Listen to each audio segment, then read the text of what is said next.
Pennant chase time. Football's here. And we have a team that might be screwing up their Formula One championship. Hello and welcome back to The House That Happens, recorded live at Chewy's Bar and Grill, the only place to be in suburban Etobicoke.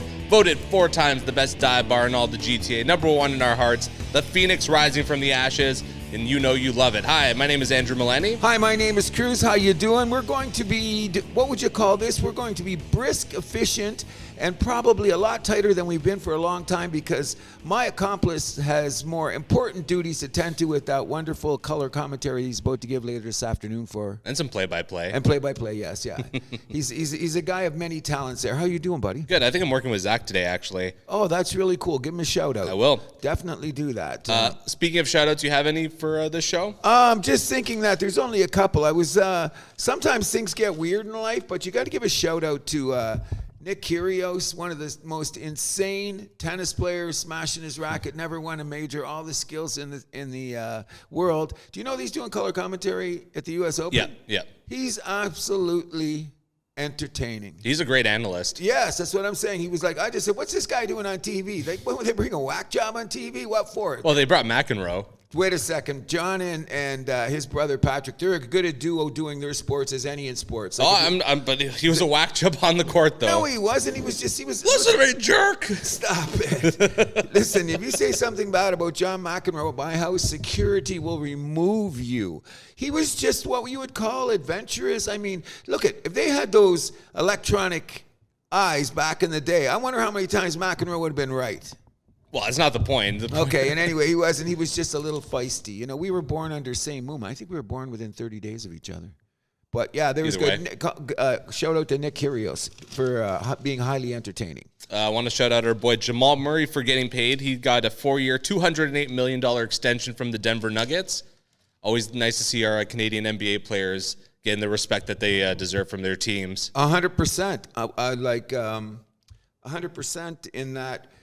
That's going to show the factory. Where is it, in Orangeville?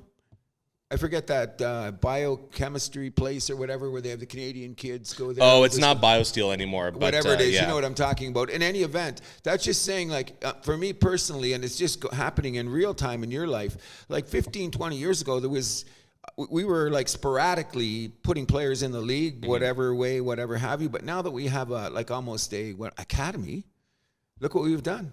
Exactly. God bless you, Jamal Murray. Mm-hmm.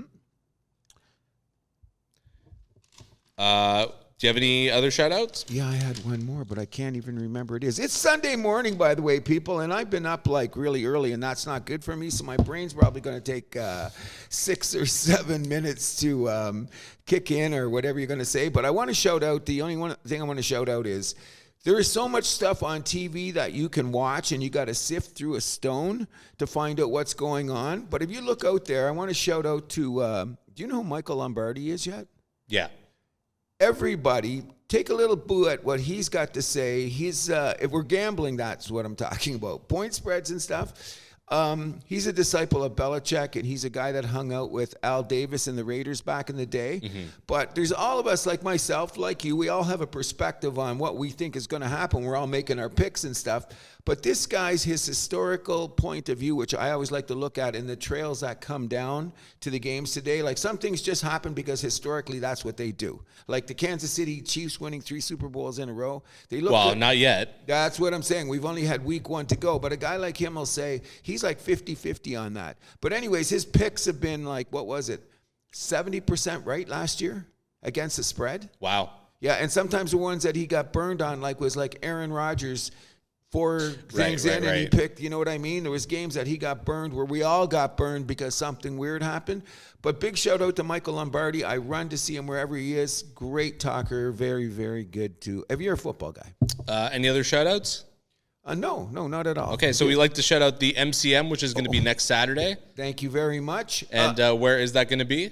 Granite Ridge in Milton. Now, I want to shout out because Pick was on the show here, but Kevin Pick's done an outstanding job with my son. Zach, you guys have done it. I think it's near capacity. Wow. Of what they wanted to do, but there's going to be well over 100 golfers attending the day. Big shout out to Tanya Waters and Jana Lee Freeman. Did I get that right? I don't know. Anyways, the amount of sponsorships that they brought to the table, but we'll tell a little more because probably by next week or the next show or 10 days, it'll be, we'll let you know what happened at the MCM. We'll be recording next Sunday, so that'll be a day after.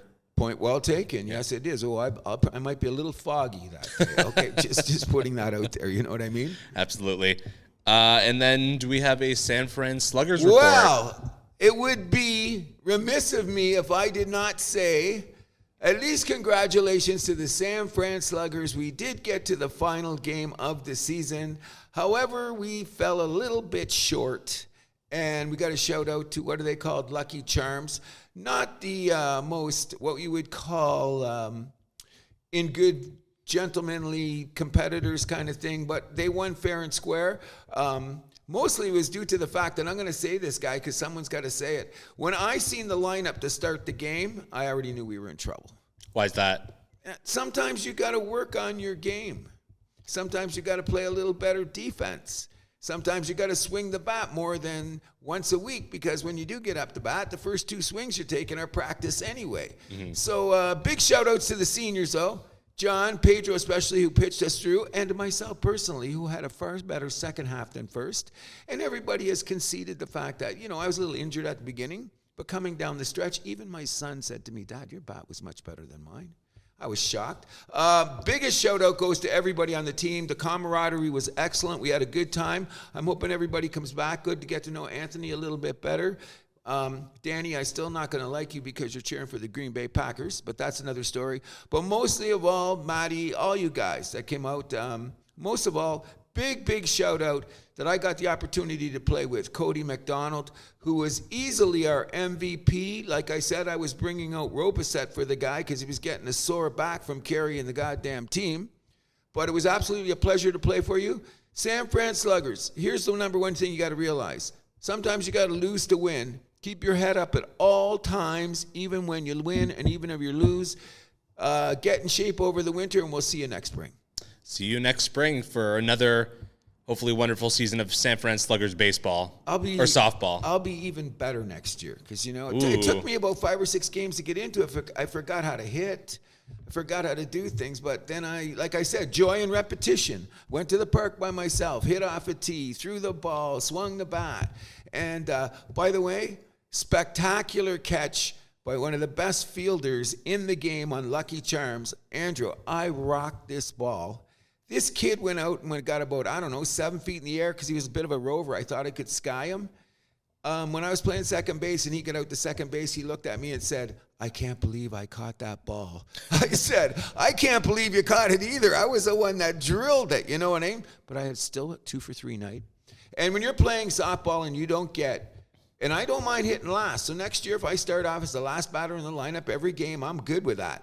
But everybody better be hitting a little bit better because I should see 4 at-bats a game. Dare I say 5% better? I'm going to be better than that. Ooh, okay. I'll be better. Well, I'm talking about the entire team. Oh, 5% better. I would hope for that. I'm shooting for 15, but I'll take 5. Any improvement's better, bro. Wow. Anyways, San Fran Sluggers, loved you. Couldn't have had a better time. We'll see you in the spring. See you in the spring. And you mentioned repetition. And speaking of repetition, McLaren blew another race in Formula One. Charles Leclerc sneaks through to win the Monza Grand Prix, winning Monza and Monaco, both his home races in the same calendar year. An unreal race for Ferrari. Really snuck through after a little bit of McLaren battling through turn 3. And they threw that race away. Or turn 4, I guess. Well, however you want to go away, I'm just saying, Leclerc, the great thing about it is, like you say, people, like I'm just understanding more about the nuances of the sport and the minutiae of the sport. Winning those 2 races as him, that's a season, man. That's like winning 2 majors or something. I mean, it's bigger than that. But anyways, the guy snuck through. Everybody said before the race, could this be Ferrari's time to sneak in? Although they were the 3rd fastest car, technically. I just think it was, what they did, their strategy with the tires and their pit stop. Well, the one-stop strategy was key. Oh, and yes. We all know Charles is one of the best with tire management. Yes, he was, even though he said he was going to be limping down the last 5. I mean, he kind of was, but he had just enough to beat Oscar at the end. That's all you need at the end of the flag. What's the soccer player? I haven't heard of him in a while. The Italian guy who used to play. He played on your World Cup teams and stuff. The guy that waved the red flag. I mean, the checker flag. Del Piero. Oh, yeah. Don't you think he's one of your all-time greats? He scored some big goals in that 06 World Cup run, scored a penalty against France in that final. Yeah, I remember him. In the when shootout. I said, oh, yeah, this guy did some good shit. He has a lot more hair than he had back then, so I imagine he went to Turkey. Okay, I didn't see that aspect of it. But it was an interesting race, and like you said, okay, like I've been all over the board with this McLaren thing, but I mean, like, there's something about this team that's weird. You know Papaya rules? Yeah, shit like that. I'm going, what's that? Huh? Why the hell are you battling each other going into turn one? Okay, Lando, first of all, another bad start. Oh, yeah. That's becoming a worrisome pattern with him if you're a McLaren guy, where he's on pole and he doesn't even keep the lead going into turn one. No. That's a problem. Exactly. You know what I mean? But when it's your boy that's hustling you going into the corner, I was shocked. Like, I had that shouldn't be like that. This is what we're goofing on Alpine for last year, where they're like racing each other right at the beginning. Like, no, you're just gonna lose time doing that. At the end, I get it. Okay. Especially if you have a gap between you and like third place or whatever, fine. But this is the start of the race. Then Charles Leclerc, cool as a cucumber, just sneaks through to second place. Oh, yeah, with no problem, no effort, no issue. No. Okay, and the crazy thing is that how tight they got. Because when I PVR'd it, I said, whoa, that looked dangerous. Whoa, that looked dangerous. Oscar gave Lando like just enough space. Oh, a hair is all that he gave him. And I went, whoa, that's right. As Leclerc went around the corner and went on. One of the other interesting things about the race is that, and I'm not a fan of his, but Mr. Hamilton's riding his Mercedes car pretty cool. Like, he's sitting in there. He wasn't supposed to do anything. He was a top 5. Yep. If his car was a little hotter, he could have gotten top 3. But the big story, which isn't the big story, but it is now we got a constructor point situation that's going to make the rest of the season crazy. Oh, and especially like if McLaren does not pull their socks up, then I mean, Ferrari and Mercedes, they've each won 3 races now. Mercedes 3 race wins in the last 6 races. Thank you very much. So, I mean, they're going to be right there to pick up the pieces. Lando only 62 points back of Max with 8 races left to go. Charles is like 80 or some points back. Oh no, so they're both right there. Oh, and I would say those are the only real 3 in real title contention for the drivers' championship, though. Okay, so what if you had told me? Same with the constructors. Sorry, it's like Red Bull, McLaren, Ferrari. It's just really no them. Mercedes. They're too far back. Really? I think so. With 8 races? Yeah. I don't think they're going to get the timing anyway. Like, they've got a mathematical chance, so to speak. But a technical chance, but I mean... But would you have said there would be a 3-car race at this time of the year, at the beginning of the season? Absolutely not. Maybe a 2. Oh, yeah, well, there always been a 2. But Mercedes is over 150 points back. That's going to be tough. Is that many? I thought it was 100 and something. 154 to be exact. No, that's going for constructors. That's going to be tough. I like the 3 at the top, though. This should make the next races very, very interesting. Hey, Max, you're going to just be fine. But you know what? What do you got to say? I've heard you got some Red Bull things that you'd like to express. Yeah. So I mean, they're going into full desperation mode. So Adrian Newey's gone. It's official now. He's going to be with Aston Martin next year. So big ups to them for that. But they are taking from next year's development to try and improve this car. And I think that's pure desperation. I think there's a chance where they hurt not only this season, or not only next season, but kind of this season as well, if like the pieces don't fit together quite as well. And you lost your aerodynamics genius too. Okay, so I'm going to be devil's advocate here and say, well, then maybe they're going to find some things that work and don't work, so they'll be better prepared for next year. You always got to look at it like that from that point of view. Yeah, but every car is like its own animal, though, right? I know what you're saying. So in the long run, I think you're going to be more right than my devil's advocate point of view is what I'm getting at. But there's got to be some reason that they're doing it. And you just think it's sheer desperation. Well, I don't know. I guess it's the money you get at the end of the day is that much is significant when we're talking Formula One here. But we got 8 races to go, and let's see. Max Verstappen doesn't seem to be too concerned, but he is concerned. Is that he is? He is concerned. Yeah, but he's very cool about it. Like, but he's like right there going, you know. Oh no, he's Max. I think they're really going to struggle down the stretch, to be honest. I think Max is going to struggle to find podiums. So he's now gone 6 races without a win. Yep. And he's only gotten 2 podiums in those 6 races. Yep. I think they're really going to, I think that's going to be the story of the season down the stretch. I think he might pull off one more win. Where that's going to be, I don't know. But I'd be surprised if he wasn't able to eke one out. Well, I'm thinking that when's the next race? Next Saturday, right? Next Saturday in Azerbaijan. Yeah. The Baku City circuit. Okay. Or next Sunday, excuse me. Yeah, but that track bodes well for him. I think that's a more level playing field because it's a more modern track, so to speak, and stuff like that. It was a good time for them to have these breaks because they, breaks in the sense of in between races, because I think they're going to tighten some things up. At one point, Max still had the fastest lap of the day. At one point. And when it ended up being Landon, but he was never in contention for the win, really. No, because the car wasn't going. But the fact is that he could get it up there. That could be some minor stuff. Now, but I mean, pulling together one great lap and then, the consistency of winning the race, those are kind of like apples and oranges. Really? You don't think that, so the potential for your car to reach that speed is there if you can able to sustain it. Yeah, but correct? It's also about consistency. Yeah, well, that's what I said, to sustain it. So we're going to see. With that in mind, what was I going to say now? I didn't understand. I listen to those guys, but sometimes they're speaking freaking Greek to me. With Ferrari changing the dynamics of their wings on whatever, knowing it's this type of a track, and the strategy worked with the one stop. Mm-hmm. I didn't understand what that was. Like, then why didn't everybody else do it? Because they thought it was too hot, so they thought that the tires wouldn't be able to hold up. But I mean, Ferrari proved them all wrong.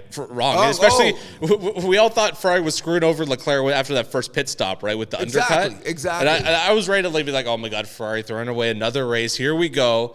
But then the one stop worked to perfection. Oh yeah, no kidding. Carlos Sainz, unfortunately, he couldn't hang on to a podium spot. But I mean, still. Oh no, he was running. He was good there too. But then he started to have the same tire issues too because they ran it. But it doesn't matter. You know what I mean? At the end of the day, Ferrari got the win. Yeah. Sainz got points. You know what I mean? So it all worked out, and he was ahead of Perez. Well, that's not saying much these days. That's the real. I think that's Perez has not been on podium since race 5. Okay, in China. No, what I was just going to say, he has to pull up his socks to support Max if they're going to stay ahead in this constructor game, and I don't see that. I don't see that either. I think that's a big issue with Horner, how he keeps going back to the well with Perez. I don't understand that, but we can't talk too much about this. I will have a little rant this week, hopefully, about the McLaren. Situation that I'm going to be posting to YouTube and our socials. Okay. Keep in mind who Oscar Piastri's manager is. That's all I'll say for a little tease there. But a few other house cleaning things for Formula One. So the only other real battles for 6th place in the constructors between Red Bull Junior and Haas. Although Magnussen is banned for the next race because he's got too many penalty points on his license. So Ollie Behrman, who had that fantastic performance earlier in the championship with Ferrari, will be taking his seat. A little preview for next year since Behrman's going to be racing for Haas. I got to say, if Ricciardo keeps a seat with Red Bull Junior next year, Horner deserves to be sacked.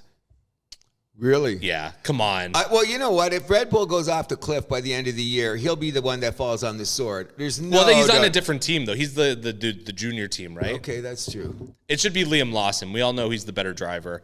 Like, come on, and Ricciardo, when you have like half the points of like your teammate, that's an issue. Point well taken. Also an issue with Aston Martin, but I mean that's when you got daddy's money, I guess you get special privileges. Well, it's not the way it goes. What do they call that again? I forget the word for it. Doesn't matter. Yeah. In any event. And then Sauber, I don't think they're going to score a single point this year, barring a miracle. And they're the only other team besides Red Bull Junior with an open seat next year. I kind of hope it's going to be Bottas that gets that seat because I feel bad for the guy. He's a good driver. But. Well, his car sucks. That's the but. We should say his car underperforms. I was explaining to people how we try not to use the word sucks. And you know how many times? No, but that car sucks. Okay. You know how many times I heard the word sucks in so many varieties this week on a variety of different podiums of everything, like politically, agriculturally, sporting, music. Mm-hmm. I heard the word sucks a lot. It drives a lexicon at times. It's a great word. At times. Well, it paints a picture, right? Okay. I'll there. Okay. Should we be moving on? Speaking of results that suck, the Toronto Argos lost 2 games this past week. Oh, Toronto. So, number one, they lost the Labor Day Classic at Hamilton, of course, 31-28. Chad Kelly was pretty good, 24 for 30, 322 yards, touchdown, an interception, 39 rushing yards, and 1 rushing touchdown, although the Argos defense continues to be a huge issue. And they took that huge issue of defense into Ottawa last night where they lost 41-27. I think the Argos are done as a contender. Oh, that's a gimme. You know what? And let's just say something here, okay? Do you're going to say Kelly's numbers weren't bad last night either, yesterday afternoon either. But, man, that guy was running for his life. It was 28-0, wasn't it, in no time? The defense, like the things that we talked about, the defense, like they seem to be playing. Didn't we think it were becoming a more cohesive unit? Mm-hmm. Oh, plus there was one turnover, and Ottawa just steamrolled them at home, which they continue to do to the rest of the league. But still undefeated. That's what I'm saying. I'm of the belief that Argos are going to be one and done. They're going to make the playoffs. They're going to lose in Ottawa. Oh yeah, exactly. So you know what I'm saying? That's the way it's going. And they started slow in the Labor Day Classic too. So coming out, I don't know what it is. I'm going to say, well, Kelly looks pretty good, but four interceptions last night against Ottawa, despite 36-56 passing, 463 passing yards, and 3 passing touchdowns. No touchdowns on the ground, though. Okay, because you know why? You're going from behind. So he was flinging it all over the place. That's the only chance he had. So it got a little bit crazy, which just told you this is really the dominance of Ottawa. Of Ottawa, yeah. You can fire the ball all you want. But, no, the Argos are no longer a contender. No. In my books. You know what I'm saying? And I wish that they were. Let's hope things change. They got, about 6 games to go to figure this out? A few. See, they're running out of runway here. I think the only team that can challenge Montreal seems to be Ottawa, because really quickly, when you want to look at the West, didn't Edmonton win last night? I believe they did. Which just makes... Yeah, they beat Calgary at home. I think that's their first home win of the season. Well, when you look at the standings now, it's gotten even a little bit tighter. It has. Thank you very Edmonton's much. now just 2 games out of first place. And remember what we were saying this 6 weeks ago? What were we saying about Edmonton? They're poop. Oh, and if not more, but that's what I'm saying. So I think the only legitimate team to challenge Montreal at this point, unless something changed, or Nathan Rourke gets his act together in BC. But that... he had an okay game on Friday. Yeah, no, it wasn't great, but it was okay. You know what I mean? And they were saying a lot of time is because they beat Montreal, so... Huge win. Huge win for them. You know, but that was at home, wasn't it? It was in Montreal. Oh, right, yeah. So maybe they'll right the ship. But they're presently in first place, right? BC? Yeah. They're in a tie with Winnipeg. Yeah, they're both 7-6. Yeah, it's your first place team. 13 games into the season. Just half a game ahead of the Argos, so there you go. Yeah, think about that. And Edmonton is now back in it. I know the NFL is going to be bum rushing us very, very soon, but we will keep our eye on the CFL. Absolutely. We'll take this over for a little checkup on their neighbors in the Toronto FC. No game this week. They're off for an international break. But their next game is going to be September 14th at Austin FC. You know, that international break means the whole world, right? Yes, it is. I just figured that out why wasn't it here? But when I was doing my research for the Premier Leagues in Europe, I realized, hey, the mofos aren't playing either. Cruz, you're a smart guy. The key word being international break. And I'm going, wow, that's interesting. Why are they both stopping? It's a FIFA designated thing, so no one plays. No. I get it. You know what? All these tournaments and stuff wouldn't work if they didn't have that much control. I give credit where credit is due there. Mm-hmm. Like, they're very well structured when they going about doing their thing, but was like a little bit silly on me to not figure, like, to have to see 2 different things and just let the dots connect. Oh, gee, international. That's a key word, Cruz. Remember that next time. Absolutely. So we'll take this from one end of soccer to the other, where in Europe, of course, last weekend, we're going to do a little checkup. Arsenal drew Brighton at home. There was a controversial red card to Declan Rice for not moving out of the way of a free kick fast enough, and he got a red card for that. So that was a big issue, not only in the Premier League last year, but especially if you watched a lot of Euro, a lot of Copa America this past summer. Because how many times did we have, like, the injury time going to, 9-10 minutes? The Copa America final, I think it was 9 minutes, the injury time. Yeah. Which is, you can't have that. So I understand why they want to rush it. If you're an Arsenal fan, I can also understand why you'd be pissed off about this. Oh, no doubt about it. You know what I mean? When you look at it, though, I just had to stand. Let me get to my... I just find it right now that... Isn't it? Arsenal's one of the premier teams, right? Of course. They're one of the big 6. One of the big 6. But right now, when you look at it, Man City and Liverpool have risen up to be the people that they are. And the other big teams that I know about, like Arsenal and Manchester United and Everton. Everton, we'll get to that. Yeah, but I'm saying these guys, because you're making me do my homework. And I find it interesting, those are 2 teams that, bang, they're there 3 games in. you know, and Yeah. and It's still really early. I wouldn't put too much into the standings until maybe like 8-9 games in. But oh, agree. But I'm one of the things that I'm big on, and you know that as I was checking them, they're already +7. on the goal column, yeah. Yeah, so isn't that some, after 3 games? Sure. That's what I'm saying. Like, I mean, it's a small sample size, but you're still 7 goal differential of 7 already. Interesting. Means you're playing better than everybody else. And that guy, what's his name? Holland. I don't even know how to say his name. That guy's who cares if he doesn't pass?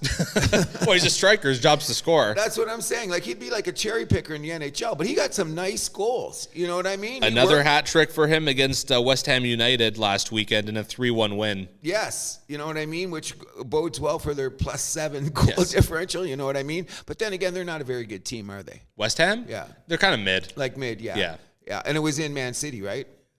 It was at West Ham. It was on the road. I can't ever tell by their uniforms. If you look at the scoreboard, the home team is first in soccer. Yeah. Okay. Something like that. Okay. They confused me. Any event. Something like that. No, that's just the way it is. I'll keep my eye on it because I watched Yeah. I watched more highlights from Europe yesterday than I probably watched in my life. I'm serious, man. I did. Because didn't you want to ask me about some goals? Well, so let's. I'm going to take you across the league first before we talk about the goal of the week. But Liverpool won 3-0 at Man U, so another big road win. Huge. By the top 2 teams. Everton, unfortunately, blew a 2-0 lead in the 87th minute at home, losing 3-2 to Bournemouth, with the final goals being scored in the 93rd and 97th minute. Everton now falls to 0-3 on the year. They've been in danger of being relegated the last couple years. Whoa.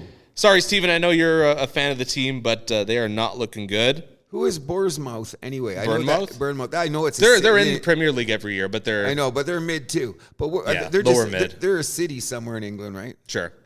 You know, I got to look at the map sometimes. I don't know. I don't know the geography of England too well. So. Oh, I don't know it either. But you know, there's streets in Toronto somewhere named that. I forget where. Because there's so much English downtown. Like, you get around there, and I remember, and I'm saying that's the name of a street somewhere around University of Toronto, I believe. But anyways, continue. Barcelona beat Valladolid 7-0. Rafinha with a hat trick and an assist in that match.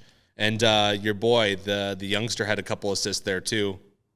In my opinion, Barcelona is easily the class of that league. So far, it looks like it. But I mean, it's a short, but.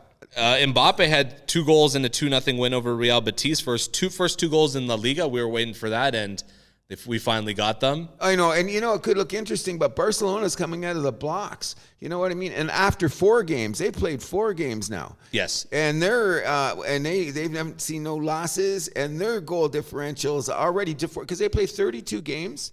38 games. So that means most of the season to go, but they got a nice little sample size to start their season. You know what I mean? Although things start to get really interesting once the Champions League schedule and once the Cup schedule starts to come in, then because you got to think about more how you're going to allocate your roster, right? Agreed. So, I mean, I'm with you, though. Barcelona certainly looks like the favorite right now. Could even be a favorite for Champions League. Keep an eye on, I would say, them, Real. When did Champions League start? It's going to start right when they come back from international break. So they'll have their league games, and then that Tuesday, Wednesday, they'll be playing Champions League. I'll be keeping my eye on that. Definitely. Yeah. So I would say for Champions League, the favorites right now, Barcelona, Real Madrid, Man City. Man City for sure. Inter and Bayern, I would say, probably the top favorites.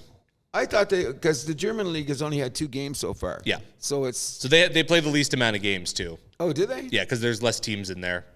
Oh, agreed. That's probably better for them internationally when you think about it. Like I mean, although Bayern, they're always in there. We're going to shout out to. I'm going to stay on the Man City bandwagon for the rest of the year, just to let everybody know, because I'm kind of a bandwagoner when it comes to this soccer shit. Like, you know what I mean? I'm not going to suddenly say I'm Liverpool. No, but I'm going to jump on it because maybe Man City can tell Oasis that the prices of the tickets for your concert are just a little bit insane, don't you think? I think Man City probably has some ridiculous prices too. So. Oh, maybe they're in bed together. You know what I mean? Probably. You know what? Maybe you agree or not, but but I like the way that Man City plays. Maybe that guy doesn't play, but they seem to play more open. Barcelona, you know what I'm saying about open, like attacking. Right. You know what I mean? Like when I see Oh, them yeah, play, it's fun to watch. Yeah, as opposed to Everton, they were like, when you see the highlights, they look like they were playing prevent defense, even though that. Oh, they're also just not very good. Agreed, but I'm with him on that penalty time. That's one of the things that I said that's a boogeyman in the room for me. Like, is it 2 minutes at 7 or 9? And to lose like that in penalty time, that doesn't happen very often, I don't think, does it? Blowing a 2-goal lead, nonetheless. Oh, yeah, that's what I'm saying, a 2-goal lead. But that doesn't happen very often, does it? Okay, just want to be sure. In Serie A, Lukaku scores in his Napoli debut. They win 2-1 at Parma after the Parma keeper was given a red card for kicking a guy in the chest way out of the box. Okay, I seen the highlight. Okay, at first I'm saying I was giving the guy the benefit of a doubt. I mean, he wasn't George Bell in like 86 or anything like that coming from the pitcher's mound. But what confirmed it for me is when you said, I realized after when I looked at the replay how far out of the box that he was. Yeah, he was a good 10 yards plus out of the box. I would say that. And it doesn't matter. The minute you step 1 inch out of the box, like the keeper loses all his keeper privileges, basically. Which is the way it is. But I think, though, when I watched the replay 2 or 3 times, there was probably a little bit intent. Like it looked like he was going for the ball, but the guy's chest was in the way. You know what? Yeah. He didn't look like he had any remorse on his face when he stood up. Okay, you know what I was saying? But either way, Parma was up 1-0 at that time, and they basically blew the game because of that. 100%. Yep. 100%. AC Milan gets another draw 2-2 at Lazio, still without a win 3 games into the season. And aren't they supposed to be one of the big dogs? Yes, they are. I took note of that. I said, you know, but it's back to the other 2 big guys, isn't it? Inter Milan and Juventus of Turin. Yeah. Aren't they at the top of the league right now? I know Inter's number 1 right now. I think they're the only 3-0 team.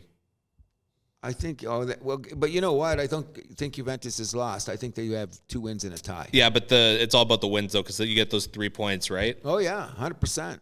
Yeah, Juve, they're 2. Oh, no, so Juve and Inter are both 2-1, as well as Torino and Udinese. Yeah. With our buddies Pepe the Frog. Oh, yeah, exactly. So it's a little tight there, but they haven't played that many games either. 3, the same as, Yeah, when we get 3, down the same road as Premier League. a little bit more. But I've known, like, the reason I always say Juventus of Turin, like, 30-some years ago when I was working still in making toilets in a factory, there was a gang of Italian guys there, and there was a bag load of them. That's the only team I ever heard of. Everyone's a Juve fan. That's the joke. Oh, is that what it is? Yeah. I mean, because I knew who they were, and if there was 100 teams that come on, I even knew their jersey. And what do You didn't know their jerseys last week. No, you said they wore baby blue. Well, whatever, I know now, but I'm saying back in those days. But then it all turned to all that shit too that they started putting on them, like that. Advertising? Yeah, that took me a long time to figure out that Vitaphone was who or whatever. Like that was just weird for me. 10 years ago, Juventus had Jeep on their uniforms. That was weird. That's what I'm saying. Yeah. Like sometimes when I see them, but you know what? The leagues over here are starting to smell that because they're getting their little milk. You know, yeah, but it's more tasteful here. It's at least the team crest is bigger than the logo than the ad. Exactly, and that's the way it should always be. Yeah. You know, that's another thing about soccer. I mean, I understand soccer has always been like a small thing on the chest, anyways. But yes and no. I'm just saying. I think that's how it did start. Like you never had the big chest on the crest on the chest. It was just a little one like on the. And if you look at the 50s and 60s, that's how a lot of that was here. But what's crazier, a NASCAR the shit on NASCAR or shit on or Formula One for that matter. Oh yeah. I was noticing that. You know when they do it's a lot of that European stuff. Them and soccer there are only a few degrees away if you think about it. No kidding. But you know what made me think about that? You know when they sometimes give the shot inside the car? How many advertisements do you see just with the shot? That caught me the other day. Yeah. I said, holy shit. I'm glad you brought it up. But I said, whoa, wait, I think there was like 6 things with those little stickers, you know, like how they're strategically located and shit. I didn't realize, man. I thought NASCAR was bad. Because you can't see the car. It's basically the same. Yeah, money's money. Yep. In the Bundesliga, Thomas Müller scored in a game where he became the all-time leader in Bayern Munich caps, which means games played, with 710 as they beat SC Freiburg 2-0. So good for Thomas Müller. Mm-hmm. As we mentioned before, it's international break. Italy beat France 3-1 in France in Nations League. Big win there, and they will play Israel this week. And then Canada plays friendlies. They beat the States in the States 2-1 yesterday for their first win in the United States in 67 years. That's longer than me. Yeah, and they will also go into Mexico this week too. You know, that bodes well for our program, even though it was a friendly. Like, that's a daunting number. You know what I'm saying? 67. I didn't even know it was that big until it came up. But I knew it was bad, but... Oh, I know. I knew we had one in America. We had a draw once, so didn't we? Yeah. We had a couple draws, but that doesn't count. But to actually beat them there at 67, that's worse than a Detroit Lion line. If you want to look at the history, and I love my Lions. You know what I mean? What's worse than the Leafs? Oh, point well taken. I didn't want to go there. I'm trying to be nice in the best of ways. Anyway, sorry. Yeah, we will. I think that's about it for soccer. You know what? I'm glad you're making me look, because we didn't have we should slow down here for a second, because you didn't give me the chance to say that I think that the nicest goal. Oh, yes, our goal of the week. Sorry. Yes. Good call. So my pick for the goal of the week is, give me a sec. It's going to be from Ipswich Town. Their opening goal, Liam Delap, 15 minutes into the game, ran about 20, 25 yards downfield with a head of steam, basically going diagonally left to right down. Then once he got to the edge of the box, fired the ball the other way into the left top corner. Unreal goal. Oh, look what my notes say. Liam Delap, dribble goal, beauty. I've got down there. I want to say the runner-up, though, is that guy on Arsenal, Harvitz or whatever, Kaya. That was a nice goal, too. That was a beautiful goal. Like, I love those because they're, like, against the flow or whatever. But it was just a sheer effort by this Delap guy that had to make it the goal of the week. Like, the effort and then the shot. There was... I have to admit this, and tell your brother that. I guess he knows the game. When I was looking at the highlights of Everton and whatever, those goals that they scored late, and even the ones that Everton scored early, there was some quality goals. Like, there was candidates for goal of the week in that game too. And there was a goal in, I think it was Barcelona, I think. There's a number of nice ones there. There was a couple there, but I'll stick with you. We'll say our goal of the week is Liam Diop from Ipswich, wherever that is. Ipswich Town. We're going to have to check up on our English geography, okay? Yeah. All right. Speaking of checking up, we will check up on Caitlyn Clark in the WNBA, as Clark became the fastest WNBA player to 100 3-pointers, doing it in only 34 games. And Indiana is red hot, beating some impressive teams along the way. They lost their last game against Minnesota, but if you erase their first month, the month of May, the Fever are 17-9 on the season, and the Fever are... They're still going to be on upset alert in the first round of the playoffs. I don't know if they're going to pull it off, but they're certainly going to be a team to contend with.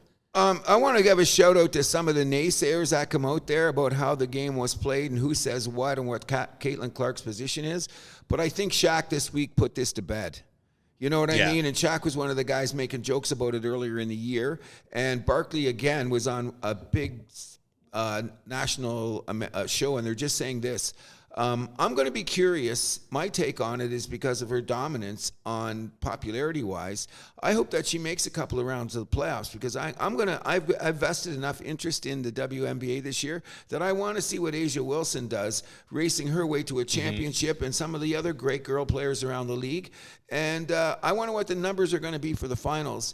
If I'm putting this out now.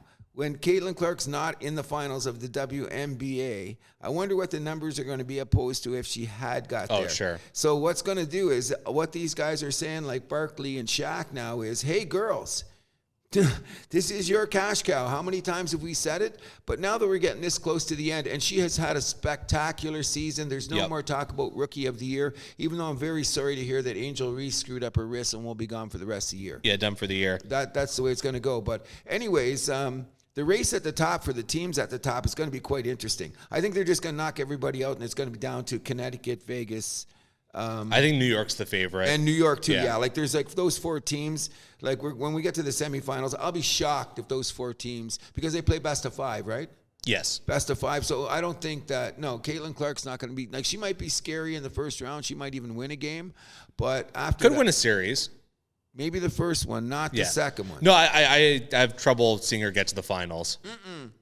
I don't see it at all. The teams are, even though as well as they played and as well as they have improved, and one of the things that we talked about, which you should be talking about, because it's not just about, it is about numbers and money, but one of the things that we said earlier in the year, she was throwing passes to players that weren't getting there, so her turnover margin was pretty damn high. Let's look at her turnover margin in the last games, and especially since the Olympics. I think it's cut in half, something like that. So kudos to her, but I'm going to be very interested. I said it here first on the house that happens.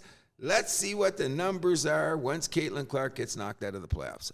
I hope she makes it to the finals. It'd be better for the game. You know what I mean? Also want to give a shout out to our pick for the MVP, Asia Wilson, wearing plain white T-shirts until the Aces basically figure their shit out. Oh, yeah. I think that's cool. That's hardcore, though, right? Isn't it? But you know what? Because the team looks like they went into cruise control. I was going to say hibernation, but yeah. Or whatever the case may be. They're not playing with the intensity because I think that they're there. And this is a bad time to be doing it. However, how many players from the Aces were playing in the Olympics? A few. There you go. So other teams have that too, though, so you can't use that as an excuse. I'm just saying it seemed like a rest period for them, but I don't think you should be resting. There's only 4 games left in the season. They'll be playing playoffs in 10 days. I think more of it's maybe the championship hangover. That's what it feels like more to me. Well, we're going to have to wait and see, aren't we? We'll see. We will take this into FedEx Cup, where Scotty Scheffler won his first FedEx Cup and basically gets the title of Golfer of the Year now. He made, what did he make this year? $60 million. Wow. It's not live money.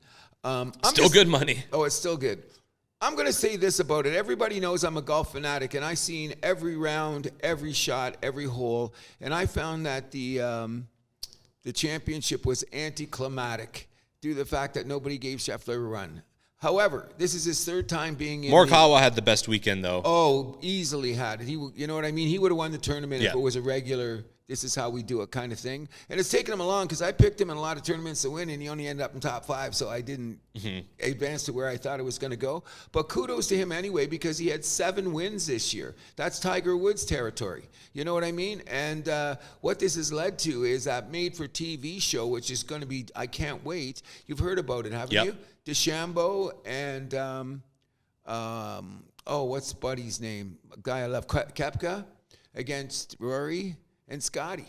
So I don't know if this is going to be a referendum on the 2 leagues, because you keep hearing that whisper about, but what if these 5 guys were still in the PGA? The PGA, what would happen? But I think that those guys have gotten lazy because the game is so much different. You know what I mean? So like John Rahm's a mess.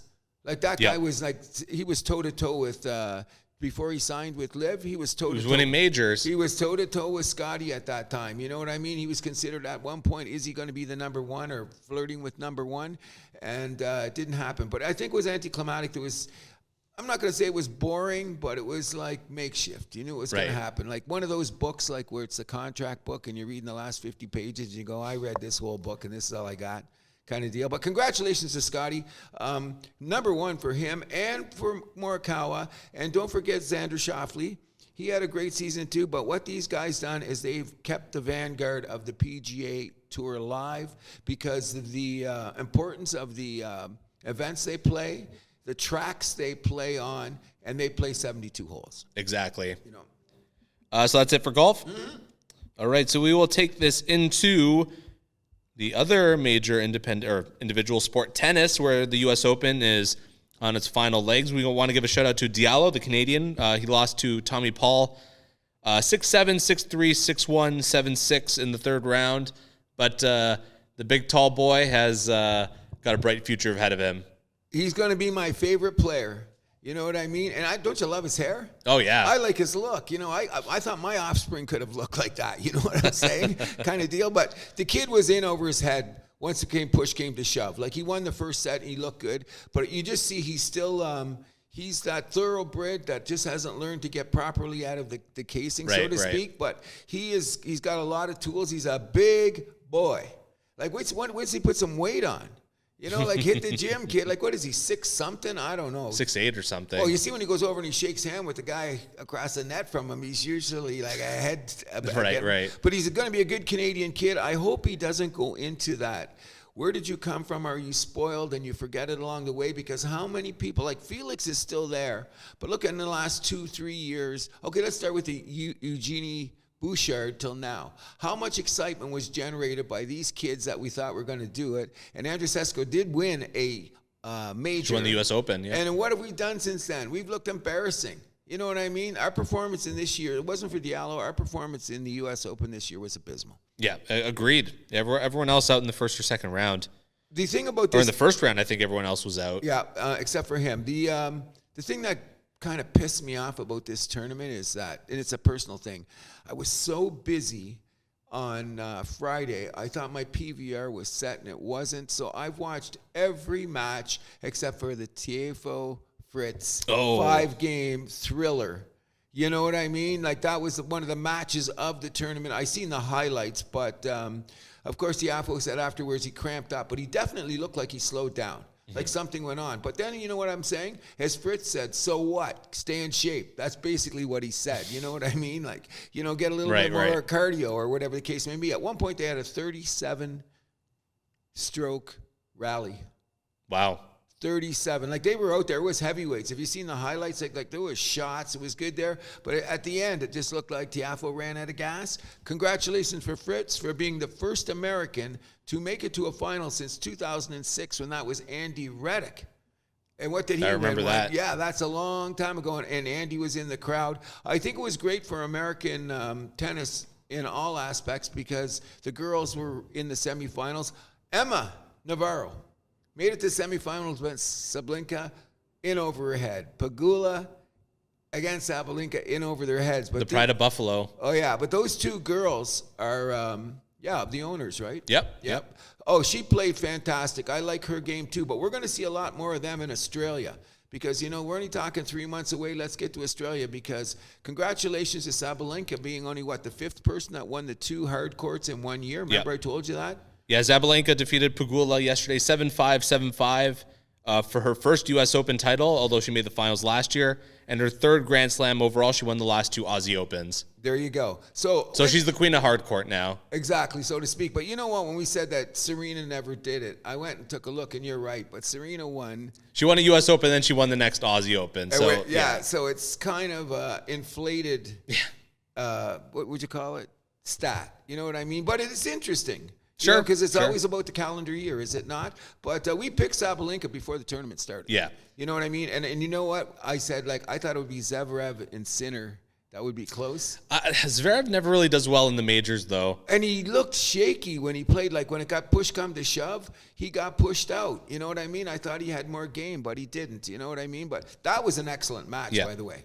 And it's a drag. Like I said, I seen so much of the Open, and I missed the semifinal. You know what I mean? And when I seen the score, I just went, you're kidding me. And then I went online, of course, and went to one of those sites where you get to see 10 minutes of the highlights and whatever, and I just shook my head.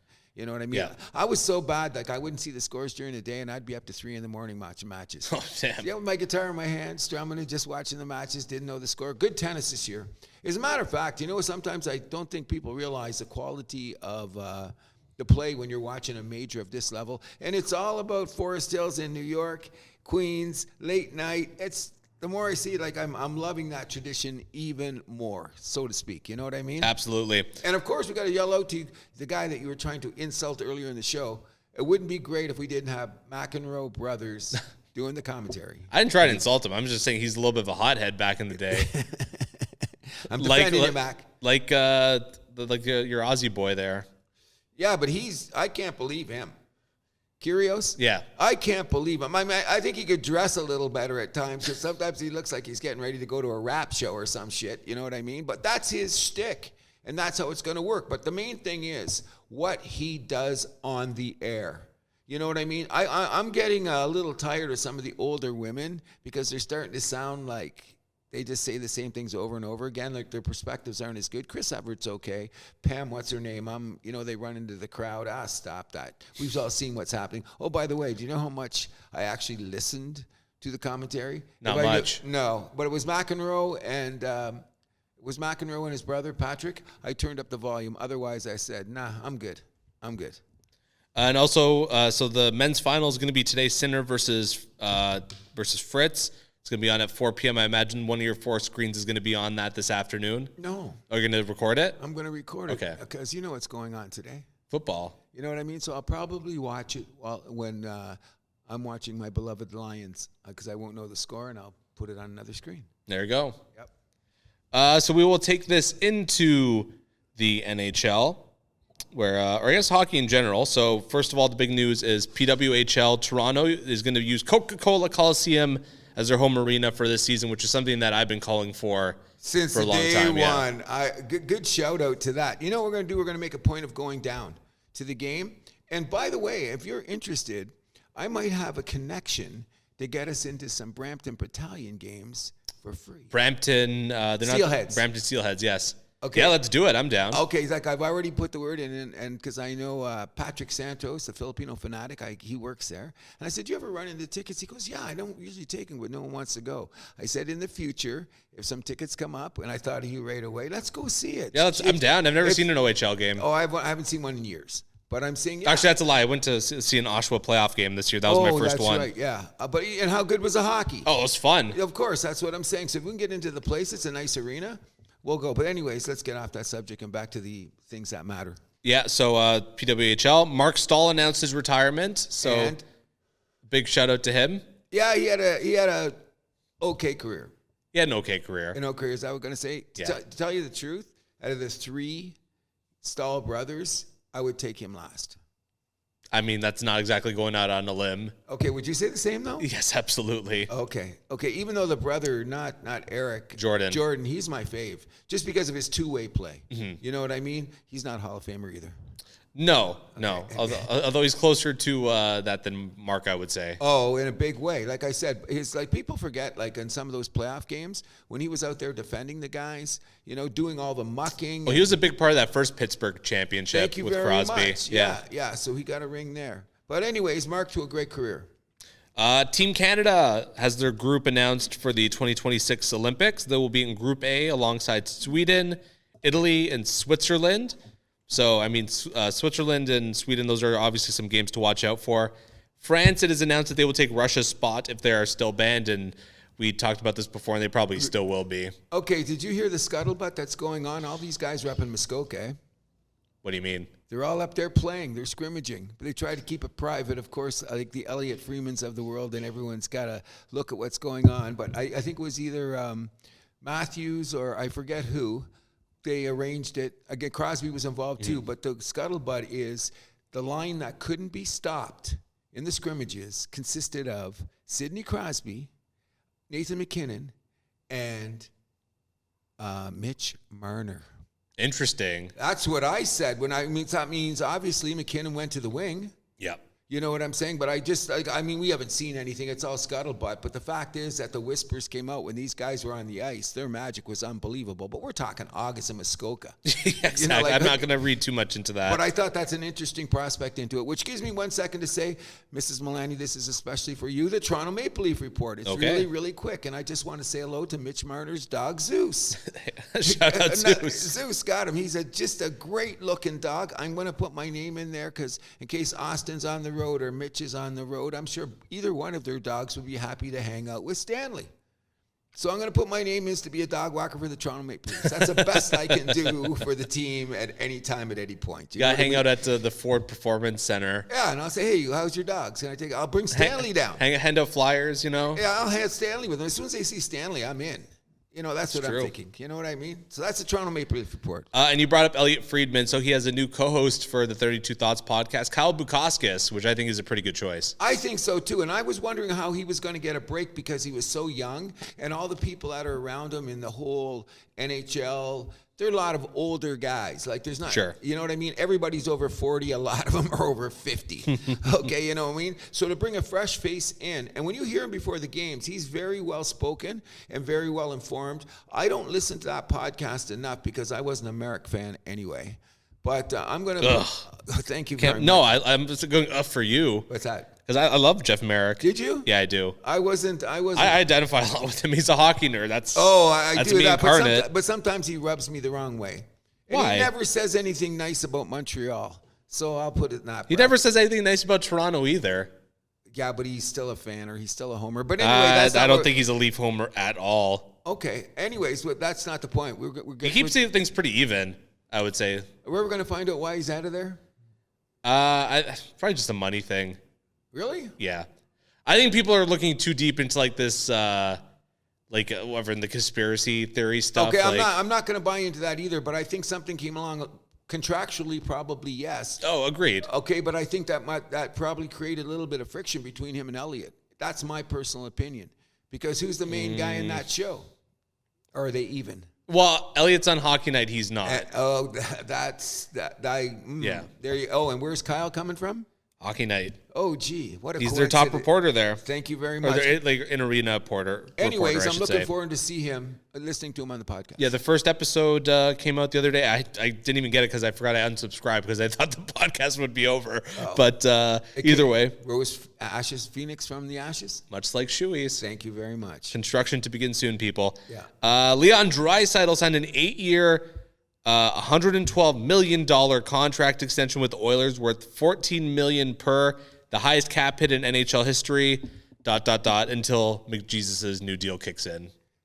They better hope the salary cap goes up really, really quick. And did you hear Draisaitl and all this talk? I thought it was all dog and pony stuff. I'm going to say it usually is. Yeah, but I mean, this was like he was pouring maple syrup over the pancakes. As far as I was concerned, okay, we're glad you're there. You're playing with McDavid. What more do you want? Better find a couple of defensemen if you want to get back to the finals. Yes. And not only that, look at the history of teams that have made the finals in the last 10 years. And look what happened the year after. Is Edmonton going to... Especially the losers. I'm saying the losers, yeah. What they've done. So Edmonton, are you going to break the trend? You know, just because Draisaitl got that big contract. We'll wait and see. We're only 27 days to opening night in the NHL. Do you know that? Yeah, it's. I had a conversation about this with a couple of my buddies on Thursday. 27 days. It's 26 now. I think it was yesterday. What's October 3rd? Yep. Season opener? Toronto in Montreal. Oh, that's good. We'll get to bitch slap you guys early in the season, let you know that we're here for real. Oh, and then we can hand you the participation trophy right away. Stop it. I don't believe in that. Two things I don't believe in, light blue and participation trophies. Then why are you wearing light blue? I'm not. This is Honolulu blue. I know it's a little faded. It's looking closer to eggshell blue or purpose. You know, and Pick did some stuff about that on some other sites, but we love you, Pick. All right. Oh yeah, he's jumped on the light blue bandwagon. I'll pat myself on the back for that one. A couple other things in hockey.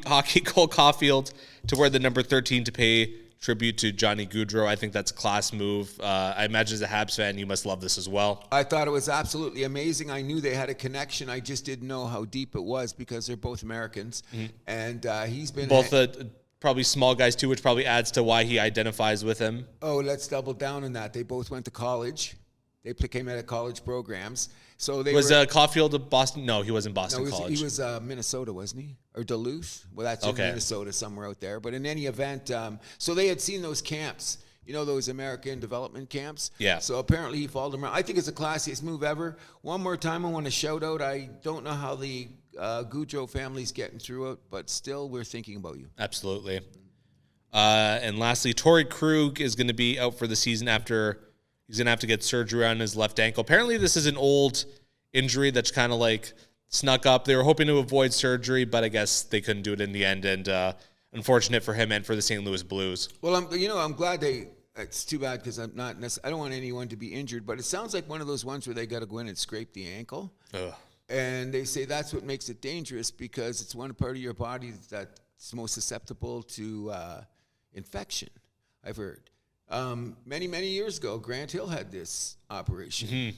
You know, it's improved much more since then, so we're wishing him all the best. But this injury is a little bit more serious. And you skate on your ankles last time I checked. Yes, you do. You know what I mean? Good luck, Torrey, even though I'm not a fan.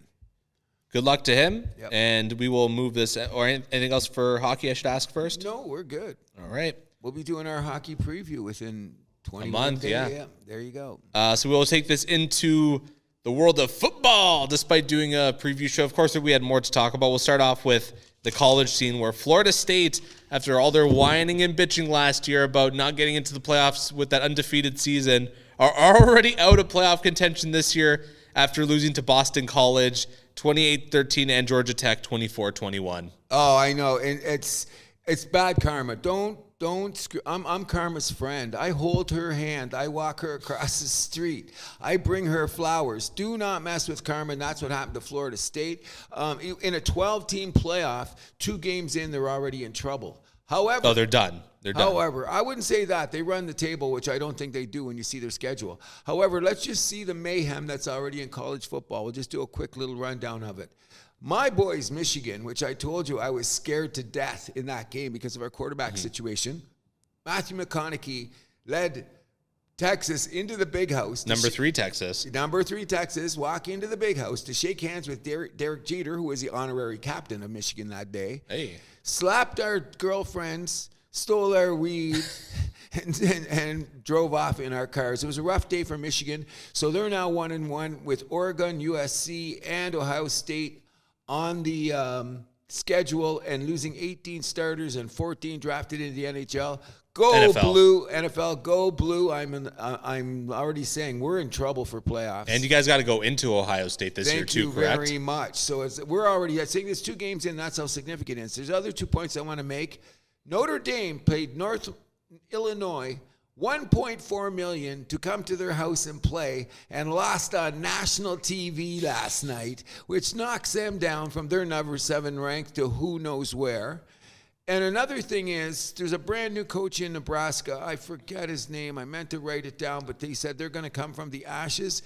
And they had to play Deion Sanders, Shedeur Sanders, in a nationally televised game last night. And Deion, I'm sorry, guy, you better tie your shoes a little bit tighter, because you took an ass whooping on national TV last night.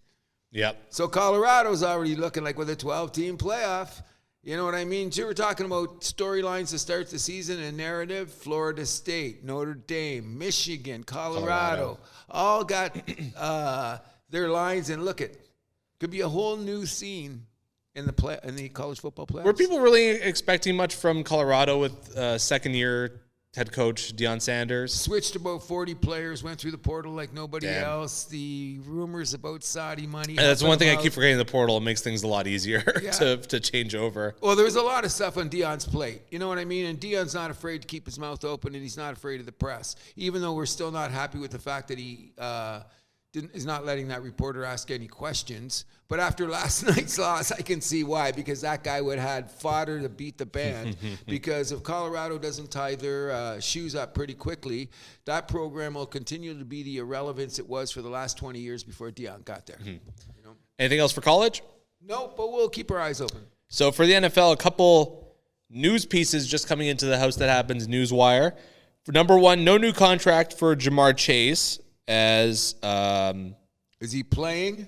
Playing status TBD. He's going to play. Anybody that's got fantasy, I'd be risky in putting him in. I was scared to draft him even. Yeah, well, that's the thing is, but you know, you make mistakes like that. I thought Christian Watson would be the better pick than Jaden Reed. Huh. I mean, Reed was ranked higher though. I know, but I thought I don't always trust the rankings. It's like if you look every year from year to year, and I do that, guys that were ranked here sure fall down. So I thought it would go that way because of his injuries. You get more time, but it's only one game in the season. Exactly. And I guess you're going to give us the other report. Yes, right? Dallas Cowboys extend Dak Prescott. It's a 4-year deal worth $240 million, making him the highest paid player in NFL history. Dom, I don't know how happy you're going to be. And another piece of news, Justin Fields will be the starting quarterback for the Pittsburgh Steelers today.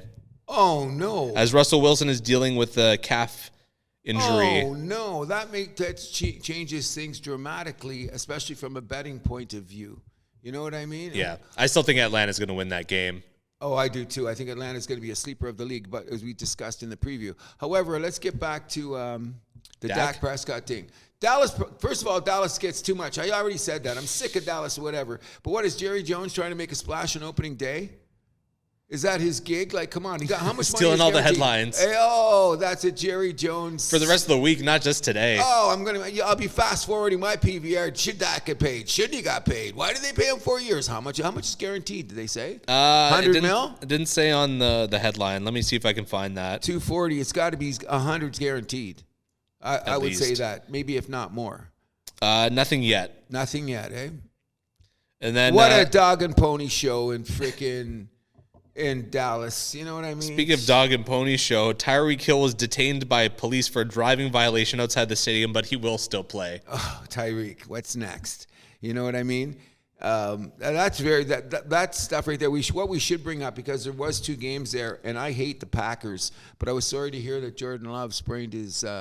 Yes, he's going to miss 3 to 4 weeks. Yeah, that's what they're saying. At least it's not nothing crazy long term. No, and it's no structural damage, Yes. so that's a good thing for Love. He did look good, but shouldn't we take a quick look at what happened in the first 2 games? Yes, but before we get that, I want to ask you about the crazy Gladiator Pepsi commercial. I want to applaud the advertisers of America for not fitting just one, not 2, but advertisements for 3 separate things in one 30-second commercial. It was an ad for Pepsi, it was an ad for the NFL, and it was an ad for Gladiator 2 coming to a theater near you.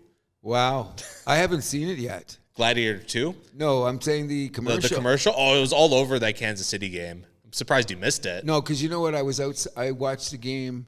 I still got it on my PVR. Then I'll find it there because I like to watch the games later. Yeah, it's got Josh Allen. I did see something on the It's got screen, Henry, right? Jefferson. Yeah. And who's the other player in there? I forgot the other one. I was watching a game in a bar, which I rarely do, so the sound wasn't really on. Yeah. And I don't care about hearing the sound. You know me. I do vaguely remember wondering what all these guys were there. I thought it was a Dr. Pepper commercial for a second, but close. You know what I mean? It was something like that. But and shout out to MCDC and his Applebee commercials. Oh, I didn't see that. Oh, wait till you see those. Those are just A-list commercials. One of them was previewed very funnily on the Pat McAfee show. World premiere of the Applebee commercial featuring MC. That's the most him thing I've ever heard. That's the most it's Pat McAfee thing I've ever heard. Oh, of course it is. That's his MO. But it was hilarious the way that they world premiere, you know, and all the stuff that he does and all that. And here we come, MCDC. And then he asked Lombardi, is that going to have any effect on the performance of the Lions this year, so to speak, which is funny.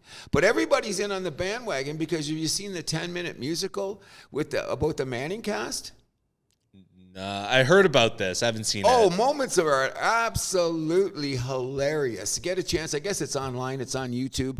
The thing about the Manning cast, which I'm going to hate, is you got to get TSN 1. And you know what I had to do today? Well, TSN Plus. Yeah, TSN Plus. Okay, so guess what I did? It used to be on TSN 2. Okay, so guess what? We didn't do this last year, so I'm going to say by about week 4, you'll be at my house to sit down on the couch and watch a game, chicken wings and games at my house. But it's costing me $300 this year for my NFL Sunday ticket. Ooh.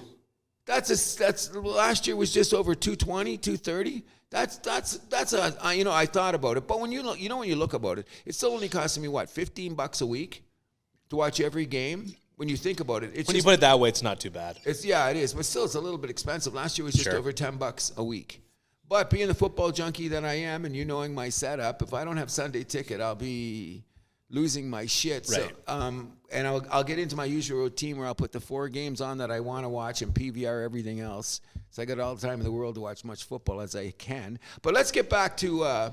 Yes, so we'll start with the season opener. The Kansas City Chiefs beat the Baltimore Ravens at home 27-20, where Patrick Mahomes surpasses Len Dawson for most passing yards in Chiefs franchise history, and the Chiefs are no young buck when it comes to franchises. They're one of the original AFL teams, founded in 1960. Now Patrick has over 28,542 passing yards in only a few short years. And whose record did he break? Len Dawson. That's the guy that played in the first Super Bowl I ever watched in my life. Super Bowl 4? Yes, when they beat Vikings. Okay? Yeah. So let's put it this way. That just proved that Super Bowl 3 wasn't a fluke. Exactly. Put AFL in the double down on their position as a viable league. But the thing about that just tells you about how teams are playing over the years. You know what I mean? And who has Kansas City had over the year? Nobody. They had Len Dawson. They had Alex Smith for a couple of years. They had, just a bag, Todd. What's his name? Collins. The husk of Joe Montana towards the end. Okay, yeah. And he did play well. Him and Marcus Allen almost got them in the Super Bowl. But the thing about the game that I'm just going to say is, if we want to talk about that game, first of all, Lamar Jackson, MVP. I'm going to tell you this. In my opinion, Mahomes is in his head. Now, let's put it this way. If you look at Lamar's numbers, the Chiefs are just in the Ravens' heads, or whatever the case. Yeah. Okay. So let's put it this way. You got Derrick Henry. Yep. He rushes for 46 yards. Lamar rushes for 122. Isn't the reason they got Henry so that he wouldn't be? Well, and they basically just used him on the first drive, and then they forgot about him. I know that. Okay, so that's what I'm saying is that Baltimore is going to be a great team. They're going to win next year. when you even think about it. When next year, what do you mean? I mean next week. Oh. But here's the problem with Lamar, too. Even though he said no turnovers, he had too many missed passes. And we're going to talk about the Zay Flowers one for a second here. Oh, I was looking for another receiver. Well, you know how big the screen is that I watch the football games on? I had it on PVR. I rewound it 3 times. I didn't even see anybody else on the screen but Zay Flowers. He missed 2 or 3. Like, he looked like he was pressing. When he was running, he was being super aggressive. And what did it get you? A more efficient Patrick Mahomes, who also passed for about 300 yards, a little bit less, had 1 turnover, but that was a great pick by the corner on Baltimore. But what it led me to believe is this. I think both of those 2 teams are going to be there. That this Isaiah Likely, who everybody ran to their fantasy teams to see if they're going to take him. And one of my leagues, I took him in the last round. Okay, I was going to take him. I didn't start him. I was debating it, but I pussied out at the last second. But anyways, I had to start the season because I got Kincaid and I got the guy from Houston and I've got Evan Ingram. So I likely was on my list to get there, but I thought he'd be a little bit farther down because of Mark Andrews. But Mark Andrews, it looks like he's going to be playing a lot of left tackle. Oh yeah, well the bottom line is because Andrews is still not 100%. But my point being is, I really thought that, like you said, maybe the whole Mahomes thing is. But what we really got to talk about when we talk about most flags is the play was sloppy. There was 17 flags in the Kansas City-Philadelphia game, Kansas City-Baltimore game, 15 flags in the Green Bay Philly game. Now, I heard an interesting thing I was telling you off air about before the season even started, when I was giving the shout-out to my good man, Mr. Lombardi. He said, watch what happens with the flags. I go, what are we talking about the flags about? You know what I mean? But then he described how he was watching the Rams Lions game and how physical it was and how crazy it was. And there could have been more calls for holding and blah, blah, blah. And suddenly he's saying that, remember, the referees are going to want to set the tempo for the games to start the season because they're the bosses. Right. They're the guys in stripes. My theory is this. With the sloppy play and the refereeing and trying to figure out where we're going to go, it's going to be last year when I said the same thing. We'll get good football in October. You know what I mean? That's what we'll do. Like all these games, like there was some drama in the that's every league. It takes about a month for things to. We see it in hockey too. Like the opening month games, there's a lot of scoring. Is it the best hockey? No. Yeah, but it's fun but stupid. I would put in that category. Interesting way to phrase it, but I mean, just looking at it there, like I'm not saying that Lamar should have been in mid-season form, but come on, you're missing passes there. There was a couple of route turns on Mahomes' guys that were young, like this Worthy kid. Everyone's talking about it because speed. Another guy who benched. Yeah, okay. But in any event, Kansas City's going to look okay. But here's my call now. And I've said this before the season started, and I'm going to say it again. God bless Travis Kelce. He's a great tight end. When he caught that first down in the first quarter and rumbled for about 16 yards on 3rd and 8, I said, oh, my God, you're not going to let this guy continue to do this at this age, do you? Next thing you know, what did he do? 3 catches for 34 yards. He was pretty well non-existent for the game. I'm going to tell you, he is a safety valve for Mahomes, but I'm predicting that Kelce will get nowhere near 1,000 yards. Yes, he will. There's 17 games now. But he won't have one of those 14, 13, 1,500-yard, 10-touchdown seasons. I can get behind that because I said it in our preview show. I think Kansas City's going to do a lot of sandbagging. Oh, I agree, too. And not only that, it's a history of tight ends. If you look at the Shannon Sharps, the Tony Gonzalez's, what's his name on the Chargers, by the time they get, I'm not saying it's a precipitous drop-off, but Father Time is undefeated. And I don't care how many times the girl that sings is in the crowd. We're going to say that Kelce's not going to be the factor that he was. Great safety valve. They're both very smart. Don't leave him unattended, but he won't have the numbers. No. I want to talk about the controversial timeout that Steve Spagnuolo called that should not have been called and probably should have been a flag on the play. Definitely, but that's what I'm saying. That was a little confusion with the referee. Spagnuolo having the reputation that he has, knowing what he's not a head coach, though, so he can't make that call. But he ran out and got away with it, didn't he? Because it's the Chiefs. Okay, see, now, you know what's going to happen, and you shouldn't say this, because this is becoming the New England syndrome. Same shit now. As soon as someone, like, why can't we like dynasties? I'm not saying I don't like dynasties. You're pissing on Kansas City like no But they got away with one because they're Kansas City. Well, they used to say that years about New England. New England always gets the call. Super Bowl champions always there. It's probably true at the time. Well, then, okay, then what are we saying about Kansas City? I mean, you like the New England dynasty, I'm sure you do. I like the Kansas City dynasty. I kind of like it too, but There's no one on that team to really hate. But in Kansas City? Yeah. Oh, and I think Mahomes will probably end up being the greatest quarterback of all time. And I love Andy Reid. I'm just saying I'm not cheering for him every week. I'm no Kansas City guy, but if they're entertaining and they're winning, I'm going to give props where props are due. You know what I'm saying? Yeah. Another interesting thing that I brought, what we were talking about is I said in the first games of the year, and it was broadcast, I'm watching the betting guys, and 3 or 4 guys said, if you're going to be making bets on the football today, let's make it the unders. First 2 games, over. Well, that's all. You know, well, we're going to see what happens. There's only 2 games. By the time we get to you next week, we'll be able to tell you more about the minutiae of the game. I just want to talk quickly about the crazy end of the game as well. The pass right through the hands of Zay Flowers, and then the foot on the line, reminiscent of Kevin Durant in that playoff game against the Bucks. Oh, but his toe was over. Exactly. Clearly, when you that's why I was saying it's reminiscent. Exact same situation. And people, his teammates apparently were telling him to wear like black shoes or something next time. Yeah, white shoes. Or white shoes, excuse me. Yeah, to wear white shoes all the time because it was a great catch. You know what I mean? It was a great catch. Okay, so what that did is that gave a new narrative to everything to take away from the Lamar. Lamar wasn't that good the whole game. I think he could have been better. And Jamar Chase will be active for week 1. T. Higgins out of the lineup dealing with hamstring issue for the Bengals. And I took Bengals and the points against your... I still think they're going to be fine. We'll see. Yeah. Everybody enjoy it. They got Zach Moss now, so... This is like Christmas Day.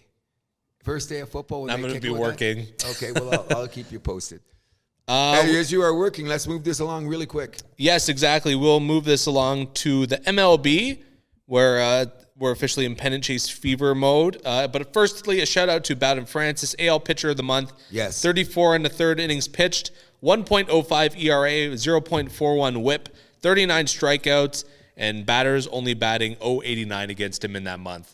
And you know what? His first start afterwards, he still went 6, gave up through 3, got a little trouble in the first 2 innings, and then took a loss. Just seems the way. When you're pitcher of the year, your next start, and he didn't pitch bad. He pitched 6, gave up 3, which is considered a quality start. I'm looking for him to be there in our rotation at this production next year. Hopefully. Yeah. I also attended a Blue Jays game this week. Yes, you did. The crazy game against the Philadelphia Phillies, where I witnessed a hat trick, 3 home runs. Unfortunately, it was not by a Blue Jay. It was by leadoff hitter for Philadelphia, Kyle Schwarber, who hit a leadoff home run, actually. I know. You know what the craziest thing? And the final score of the game was 10-9 for Philly. And after 6-0 lead we had, right? 6-1 lead. 6-1 lead. Yeah, because Schwarber got the home run, then we scored 6 bottom of the first. In any event, he is the oddest leadoff man I've ever seen in my history of playing baseball. Everything about him says, you're not a leadoff hitter. Well, I better shut up. Was he still even hitting, 240, if that? 245. Which is usually better because I think last year he only hit 220 something. But his OPS is over 800. So that's you got an all-star stick. Yeah, you know? Exactly. So stick him there. It's been good. I'm just saying, we were talking about off the air. I've given up on the possibility of the Blue Jays being a 500 team, which would be a nice way to come home. However, they're giving one of the contenders in the National League a rough time this weekend. Yes, I also want to shout out Vladdy. He had a tremendous game. Went 4 for 5 with the double and a home run, 2 RBIs, not to mention some questionable defense, though. Who, on Vladdy? Yes. You know, sometimes it's his decision-making. What are you doing with the ball? You know what it is? He's just trying too hard. You know what I mean? It's not that, when you see him, it's not because of lack of effort that he's done that ridiculous thing that he's done, but you know what I mean? And he slowed down. He almost had a bad base running thing the other night, and he went back, which is a good sign. Yeah. You know, so all good to Vladdy. Best hitter in the baseball in the last 20 games. Yeah, and you were going to get to their series against the Braves this weekend. Braves got to win today. Although they have Chris Sale on the mound, the Braves. I want to shout out to Chris Sale because I was never a fan of him when he was in Boston and everywhere. But for his comeback as a player, he's not Cy Young winner? He could win the Cy Young. I still don't think he's going to get it, though. You think it's going to be the kid from Pittsburgh? No. I got, what's his name? I got Wheeler from Philly. Oh, right, yeah. Okay, I would, yeah, he's just above him. But anyways, I'm not a Chris Sale fan, but the fact that you can come back from the arm issues that he's had, he's pitched more innings now than he's did in the last 3. Incredible. You know what I mean? And he's, 16 and something? Yep, 16 wins. Well, they better win today. I hope he gets roughed up. I don't care whoever the Jays are playing. I hope he gets roughed up. They were a game behind the New York Mets. Yes. Now If they make the playoffs, do you think they'll have Grimace come out of the dugout to start it? they should do something with Grimace. Oh, I think they have so, to. Yeah, because after that talk about going on, and that was a streak that led them to where they are now. No, there's still 20-some games left. So don't count your chickens before they hatch. But the Mets have won 9 in a row now. They're on a hot streak. You know what I'm saying? Which leads us to the other, the National League.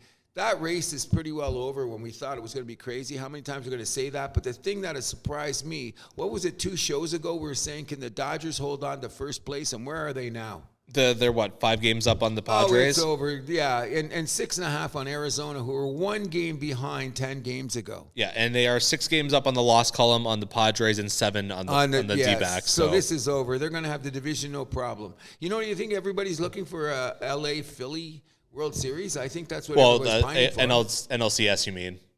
Yeah, NLCS. That's what everybody's That's what I'm hoping for. Oh, I was hoping to get that last year, too, but it didn't work out that way. And you know what I mean with this, the way with the expanded playoffs, anything can happen in short series. You know what I'm saying? Sure, but they will have the bye to the DS at least. Oh, yeah, no doubt about it. The other one, like we were talking about off air real quick because we got to get out of here, is the fact that we were talking about in the spring, all the teams that were like the Jays, and look at them now. Arizona, Houston. Houston's going to win that division, no problem. Easily. You know what I'm saying? All these type of teams have come back. The Mets, all 3 of them come back. But I still have to say, when this is all said and done and the playoffs start, the surprising team in baseball has to be the Kansas City Chiefs. Yeah. Royals, you mean? I mean, Kansas City Royals. So they stubbed their toes a little bit, but they managed to find their way back. They won their last 3 now.